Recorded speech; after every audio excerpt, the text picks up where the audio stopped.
Hello, everybody. Welcome. It is Brenda Schweder.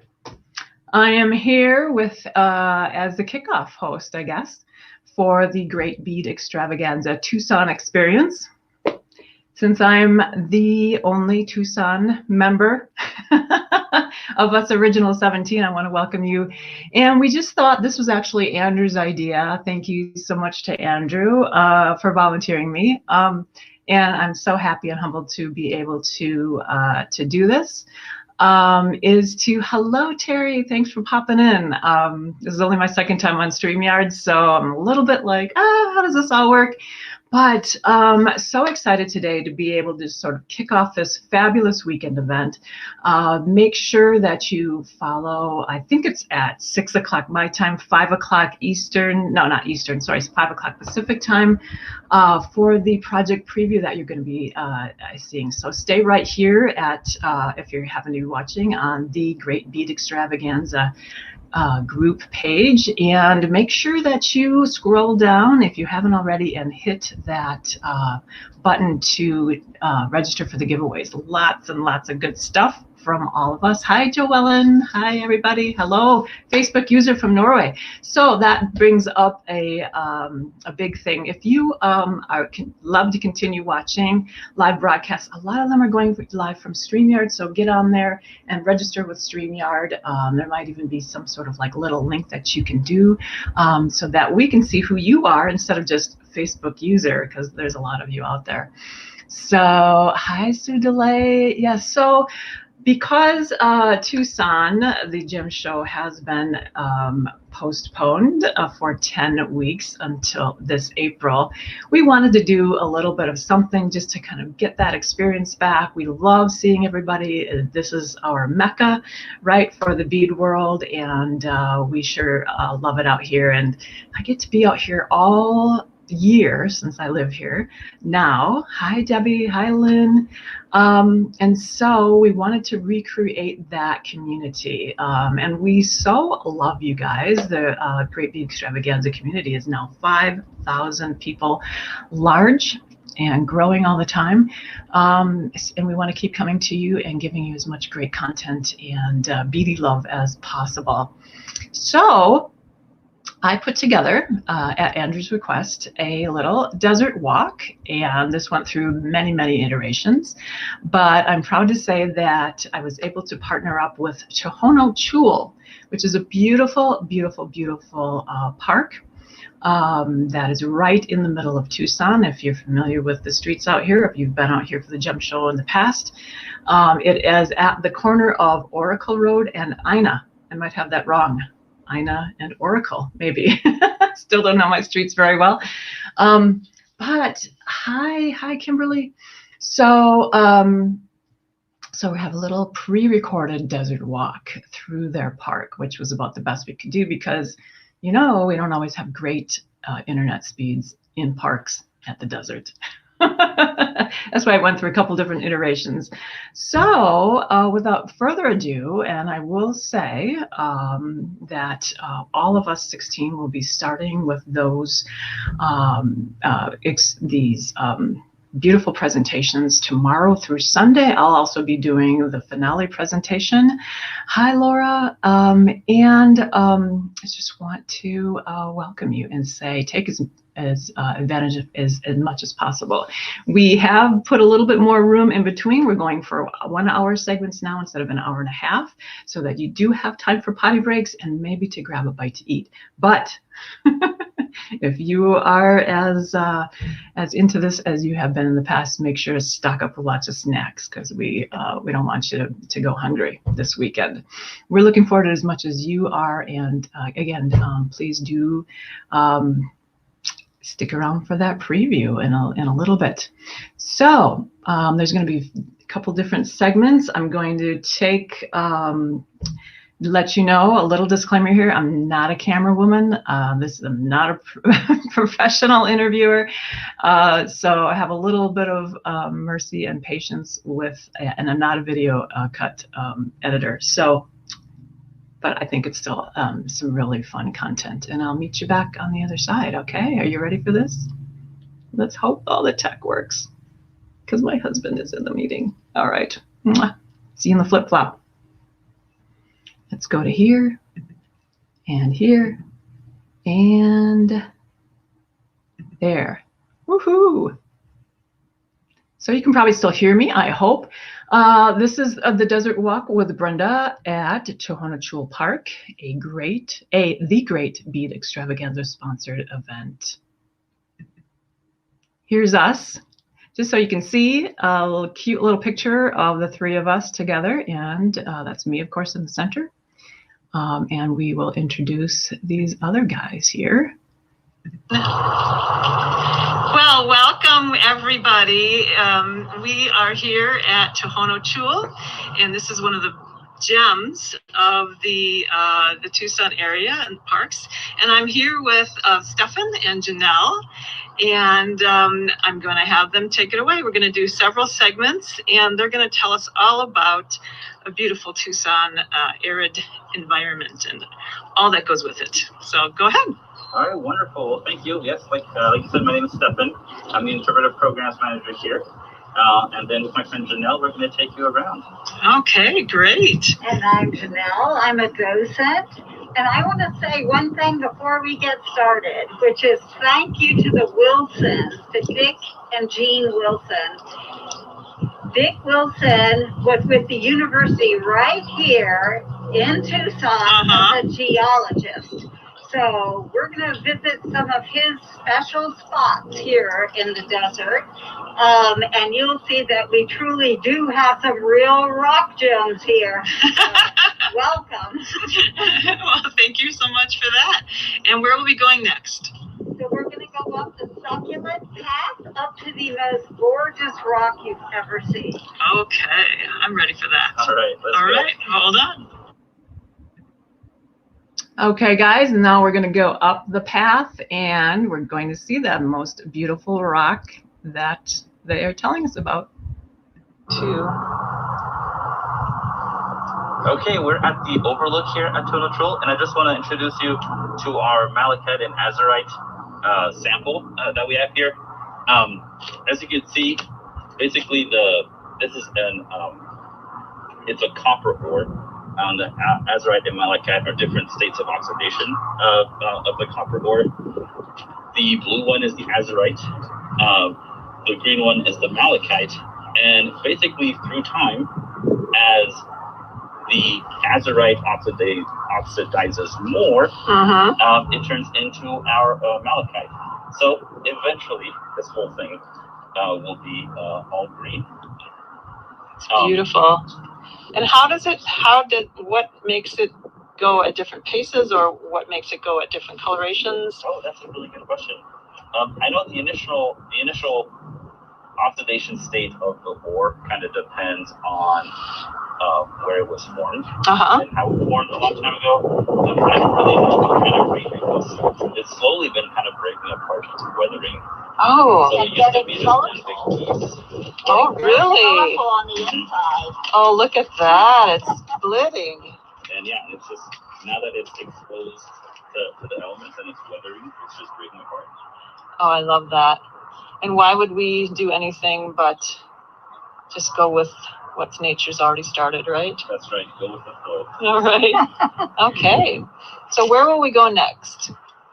I think we're going to head up to the petroglyphs. Yeah, okay. Petroglyphs. Yeah. All righty. And one more thing about this beautiful blue. Yes. During the Renaissance, they would make a pigment from azurite. And then when we see some of those paintings from the Renaissance today, we wonder why they have green skies over the ocean. This is it. This is it. Oh, wonderful. That's a great oxidation of that pigment. Yeah. Oh, wonderful. Thank you so much, Janelle. And off we go to the next place. Absolutely.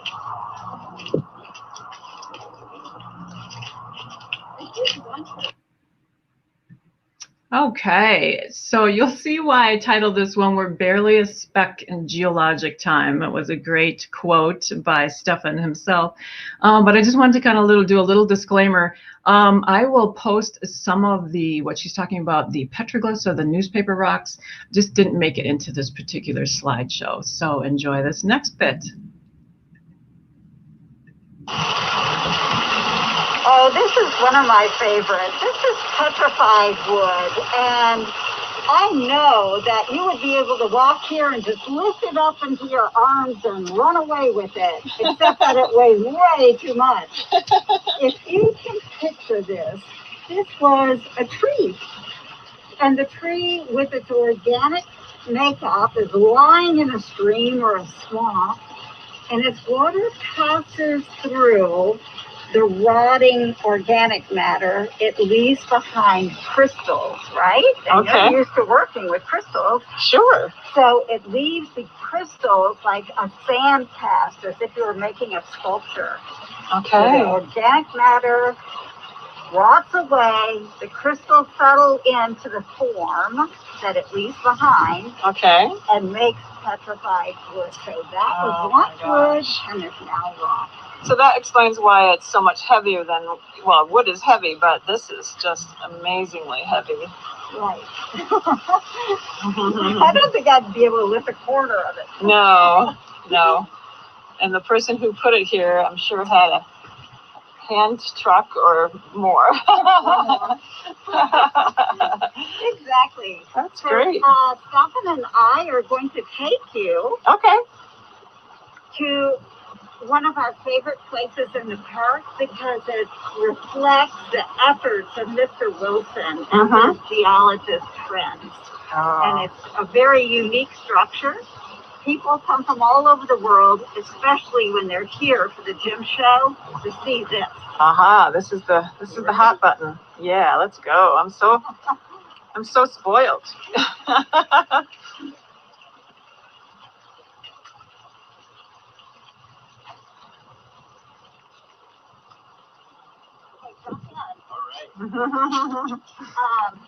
So yeah, Dick Wilson, who's the co-founder of Tohono Chul with his wife Jean, he was a geologist for the University of Arizona, and they owned all of this property. And for a long time, it was just residential. And then to protect it from development, because we're in town here, they decided to create Tohono Chul as basically a nature preserve. And as a geologist, he was passionate about the geological history of of Arizona in general. So he came up with this geology wall exhibit, which is inspired from the fireplace at the Bright Angel Lodge at Grand Canyon. Okay. Where different rocks representing different geological epochs are basically displayed in a natural pattern. Exactly. So if you want to pet 1.8 billion-year-old rock, give or take a day. If we want to pet it. You want to pet an old billion-year-old rock. The oldest rock starts here. You follow the Santa Catalina mountain history of its rocks. Okay. And you go younger and younger. Okay, now we're underwater. Remember, a sea covered us here. Okay, hold your breath. So we've got the sedimentary rocks here. Oh my goodness. And then the water recedes. And then we find fossils in the Sabino Canyon area, for instance. Here. Oh my goodness. Proving that we were underwater. Oh my goodness. Now you're heading over to the baby rock. The younger rock. And so our basin and range topography that we have in the southwest is basically represented in this area. So these would be rocks of that period. I feel like I just went a million years just in a few steps. You did. Years. These are 10 to 20 million years old. Oh my so they're goodness. very baby. Yes. And then we humans are We're over there somewhere. Where? Oh, hello, humans. Hello, us. We're barely a speck in geologic time. Yes. So you can see why people from the rock, mineral, gem shows come here. Yes. Because they can really kind of get a grip about that mountain range right there that they could hike up into. It's up in here, guys. I'll have to show you a little bit later. That wall is too high. What they're looking at. Yeah. Up in the mountains. Yeah. And then I know that they used to, I don't know if they still do, they have ruby hunts in Sabino Canyon. And I don't know if they're I don't know if they do doing that. Yeah, I don't know. Oh, ruby hunts. I see. Hunts for the ruby. Yes, like a little dig, huh? Exactly. Oh my gosh. Well, I feel very special just standing here. So nice and schist, isn't it? Oh my God, beautiful. Can I ask what's, I don't want to, there's too much of the, and I might be getting ahead of you. This cactus is always just seems like, to me, now this is, what type of cactus? A totem pole.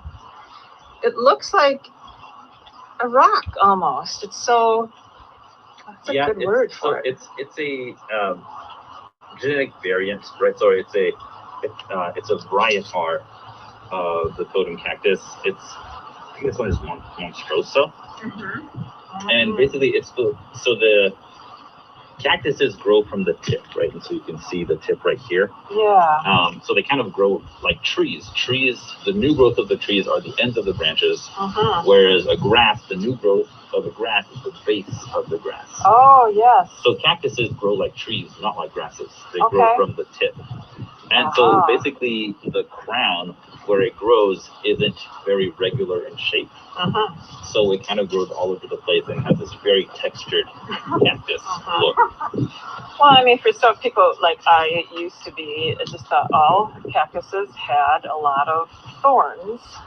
And this one seems to have been shaped. Yeah, and so not all cactuses have spines. Most do. A lot of the prickly pear, for example, they were selected to lose their spines. They're called blind prickly pears. Okay. And those are usually the ones where you would eat the young pads. And make all of the jams and the syrups and the from the fruit. Yeah. From the fruit. Yeah. Although you don't need just about any prickly pear species, you could make syrup from the fruit or make juice from the fruit. Just that you do have to process the spines off. But that's fine. It's doable. People have done it for millennia. Yeah, definitely. Right. Sometimes you'll find the most nude of the cacti. You will see some fine hairs or markings on where they're young and animals can get to them. Oh. This one tends to be particularly bald. But whenever they're bald, to be eaten, they have a little defense there. Yes. A defense, I love it. Yes. Okay, should we go to metamorphic? Yeah, let's go to metamorphic. Yeah, I was gonna say. So you see that I learned that cactuses don't have thorns, they have spines. And we're gonna learn a little bit more about cactuses as we walk along the path here, guys. Spines, it has tiny little buckets. So the little brown that you can see, those are actually they're tiny little spines. Yeah. So if you touched it, you would get a lot of spines in your hand, more than if you cut something with big spines. Yeah, because you're not looking for them either. Yeah, they'll get you by surprise. Now, my husband said that, because we have the purple... the Santa Rita prickly pear? Yeah, Santa Rita. Okay. So I think he thought it was Saurita, which is where we live. Oh. But... So they have a lot of different common names, right? That's the problem with common names of plants, is usually they're regionally dependent. And that's So that is a prickly pear that's kind of like bred and selected for ornamentation.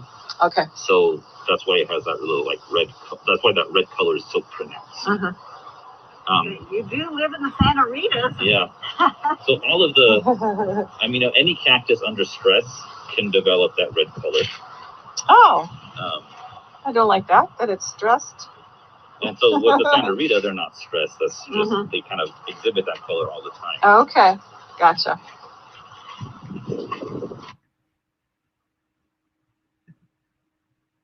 And yucca or yeti?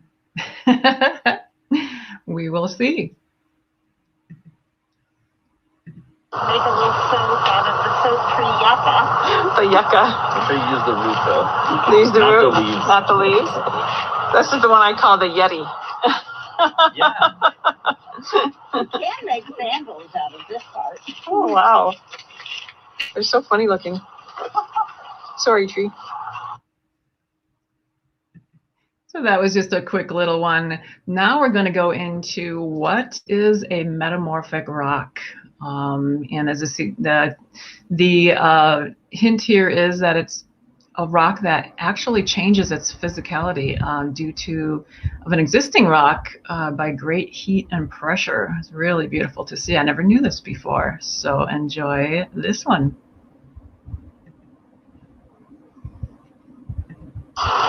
It's kind of unusual because it's metamorphic, and it's from the Tucson Mountains on the west side. Oh. I don't know who donated these. I don't either. But this used to be a parking lot right here for the bookstore. Oh my gosh, okay. Yeah, and after Mrs. Wilson, Jean Wilson, donated it to make the 49th acre.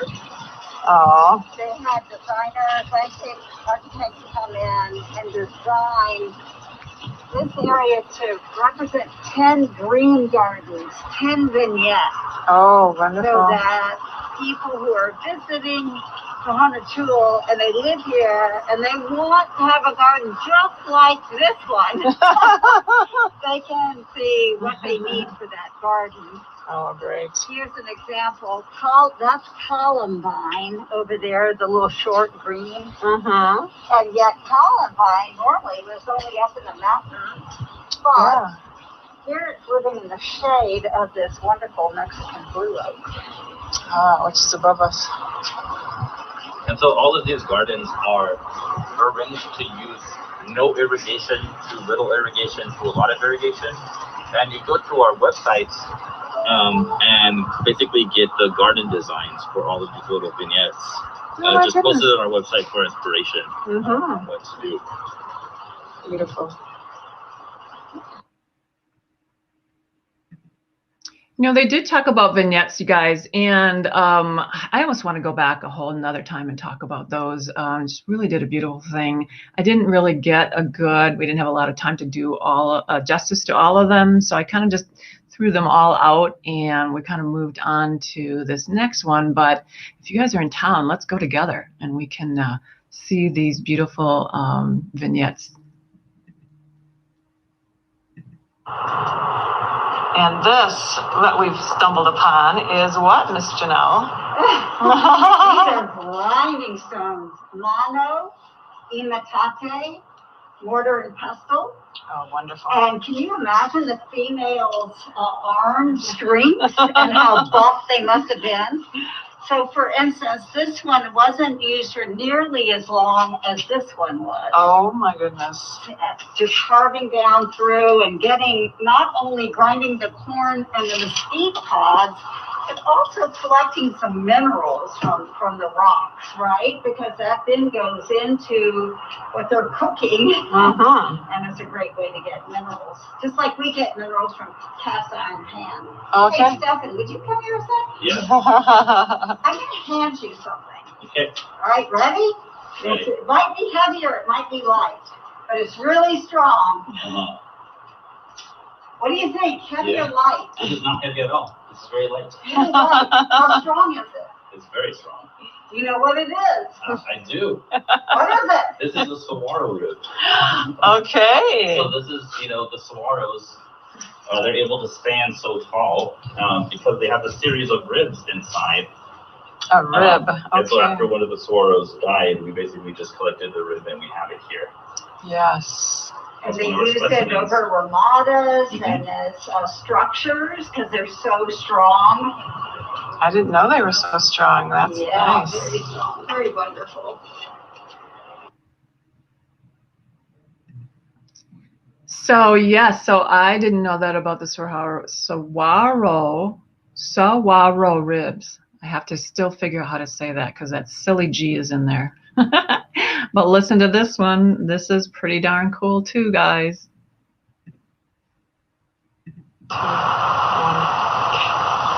Welcome to a saguaro nursery. When saguaros are first born, they are just teeny tiny seeds that fall to the ground with the help of perhaps a bird. And it has to have perfect growing conditions. So it has to have a nurse maid over it to protect it from frost in the winter and from intense sun in the summer. So you can see that the Palo Verdes in this particular case are protecting the young saguaros until they grow up and out and over their nurses. Do they get stronger so they need less nursing? Exactly. They get tough on the top of their pate. Okay. Much like a baby. Much like a baby. Yeah. It's just fun to think about what is needed for certain plants to grow in a desert. So that is interesting why they would be closer to the trees. To the any kind of tree, a mesquite, do they like the Palo Verdes? They love being under mesquites. They love being under Palo Verdes and even creosote bush because those can get tall enough to help out. And they're readily available in the desert. So many other kinds of trees are not available in the desert. Right, so these exactly. are their ready-made nurses. Wonderful. I had no idea. I like the Palo Verde even more now. I do too. I gotta say, these two are so adorable. You're gonna see a little bit more of, especially Janelle, being the adorable self that she is. I just fell in love with these two and the whole park when I was there. So we got one last little video here. It's not so little. That's gonna be about 9 minutes, guys. So enjoy.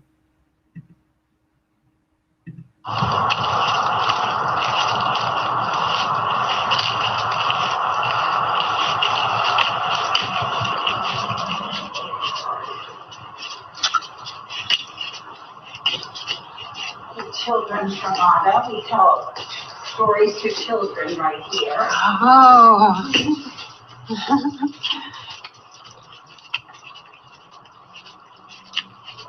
Look at this one. He's very tired. It's the same guy. So what happens to this guy that he's Sometimes they totally just give it up. Yeah. But sometimes they'll keep growing like that. He's gonna come out. So what they tend to do is they eventually turn towards the southwest. Okay. Because they want the plant to get the sunshine, but at the same time the cells grow differently on the north side. Oh my gosh. Yeah. So it's a way of keeping themselves cool and yet collecting sunshine. They're so smart. They're so smart.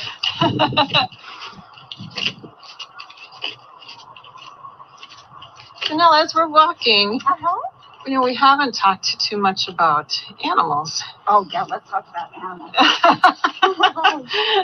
What's your favorite desert animal? Oh, my gosh. Usually our tourists or visitors ask what is the most scary. Yes. I'm not into scary. I like favorites. I don't have a favorite, but I do love the javelina, and a lot of people don't like the javelina. Yes. because they pull out all their fresh plantings and whatnot. Yeah. But I just think they're such an unusual Southwest animal. They sure are. And I have trouble telling people because they're not from the pig family. They're from the how is it pronounced? Peccary? You got it. Did I? Yeah. Woo-hoo. And I didn't even study up.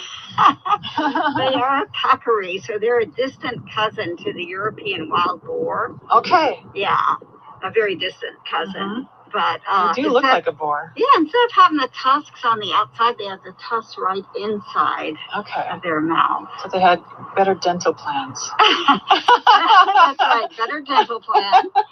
And then I call them gangs because if they want another javelina to join them, they will go rub their haunch up against another one, and they have these nasty Oh yeah, they're pretty stinky, aren't they? They're pretty stinky, and they rub it on the other one to say, "Hey, come join our group, our gang." So would they do that? Are they territorial? Do they do that to just anyone, or they see a single guy out there and they're They have a pretty exclusive club going on. Yes, I think there are a few that had to start their own. But I love those, and running through here, I love birds, every kind of wonderful bird, including all the migrating birds. And then we have bobcats that come back and forth. Oh, and you do? Beautiful. We have coyotes that run in circles and play pranks on each other right here. They're so playful in the middle of everything. And then a couple of years ago, when we had a severe drought, I saw mountain lion scat up by the wildlife fountain garden that we have up there. They come for the water, don't they? They came for the water because we're so close to the Catalinas. Yeah. And then, of course, the little ground squirrels that are scampering everywhere. And I looked for the owl while we were out today. We have a couple of owls who are, it's mating season. Yes, okay. And we have Cooper's hawks that fly over. And, we're very rich in wildlife, but we don't keep them in cages except for the tortoises. So there's a tortoise living right in there. Well, isn't that something? There's a little tortoise house, everyone. Exactly. It's a piece of what is this, conduit? Or I'm sorry? It's like a what is this house made of? Oh yeah, so they just kind of make a house out of, like a sewer pipe. Yeah, right. Or anything. Yeah, sewer really, it allows them to go into a kind of a cave-like experience so that they can take a good long winter's nap until the nights are very warm. Once the nights are warm, then they'll come out for good for the whole summer. They'll come out. But they really like their hot days and their warm nights. Otherwise, you got to keep them cool. Okay.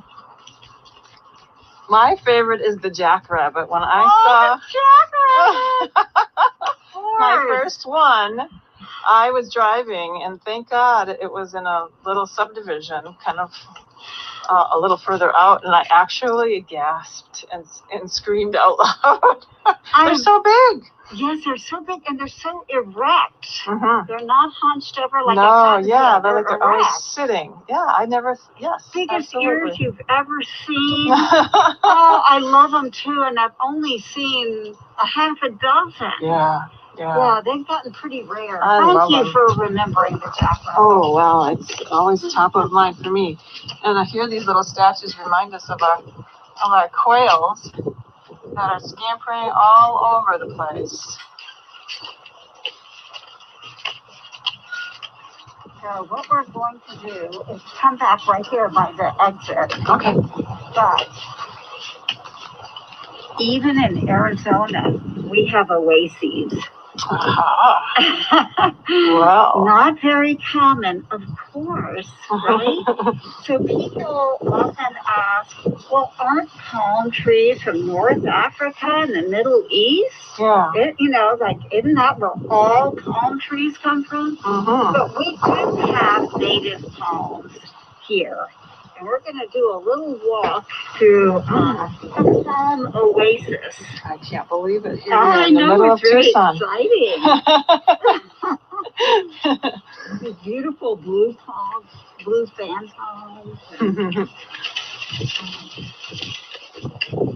This might be what you see if you were out in the desert.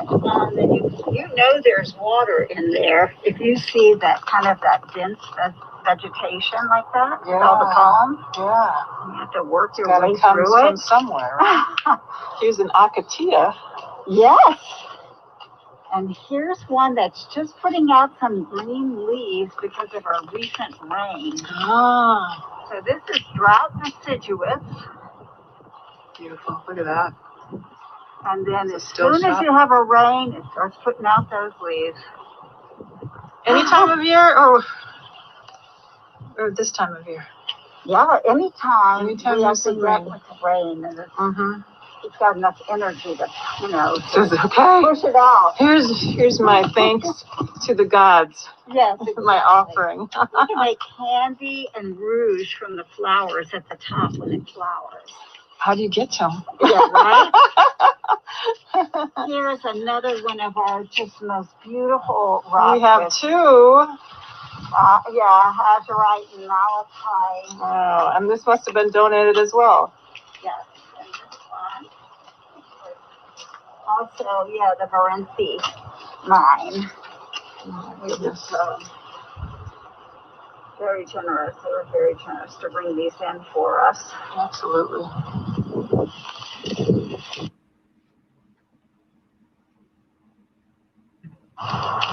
Oops. I want to start that one over again. Sorry about that. I was doing so well. And we're going to stop sharing. So what did you guys think? I was over on the beads, the Great Bead Extravaganza group page, and it looks like you were enjoying it.